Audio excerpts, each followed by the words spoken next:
टंडोजाम में मुफ्त अखियुनि जी सालियानी तिबी कैंप लगाई वई। रूरल हेल्थ सेंटर में OGDCL जे सहकार सां लगल मुफ्त अखियुनि जी तिबी कैंप जो इफ्तिताह रीजनल कोऑर्डिनेटर हैदराबाद इमाम Ali Abbasi, senior CSR officer Barkat Ali सोहू, administrator Zafar दारजो, समाजी अॻवान शमन चांडियो ऐं ॿियनि कयो। मुफ्त अखियुनि जी कैंप में टंडोजाम समेत मटियारी, टंडो लाहिर ऐं टंडो मोहम्मद ख़ान जे समेत मरीज़नि खे बिना कंहिं ख़र्च जे चकास करे ऑपरेशन बैदि दवाऊं मुहैया कई वयूं।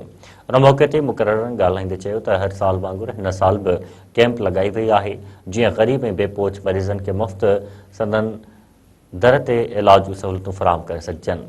उन्हनि चयो त अखियुनि जी कैंप खां सवाइ OGDCL औरतुनि जी छाती जी कैंसर, कारी साई ऐं ॿियूं कैंपूं पिणु लॻाईंदी रहंदी आहे। उन्हनि वधीक चयो त नाबीन इंसाननि खे ॿीहर नूर जी रोशनी ॾियण लाइ हिकु अज़ीम इंसानी ख़िदमत आहे ऐं इंसानी ख़िदमत खे OGDCL इबादत सम्झे थी, छो त ख़ल्क़ ख़ुदा जी ख़िदमत अफ़ज़ल इबादत आहे।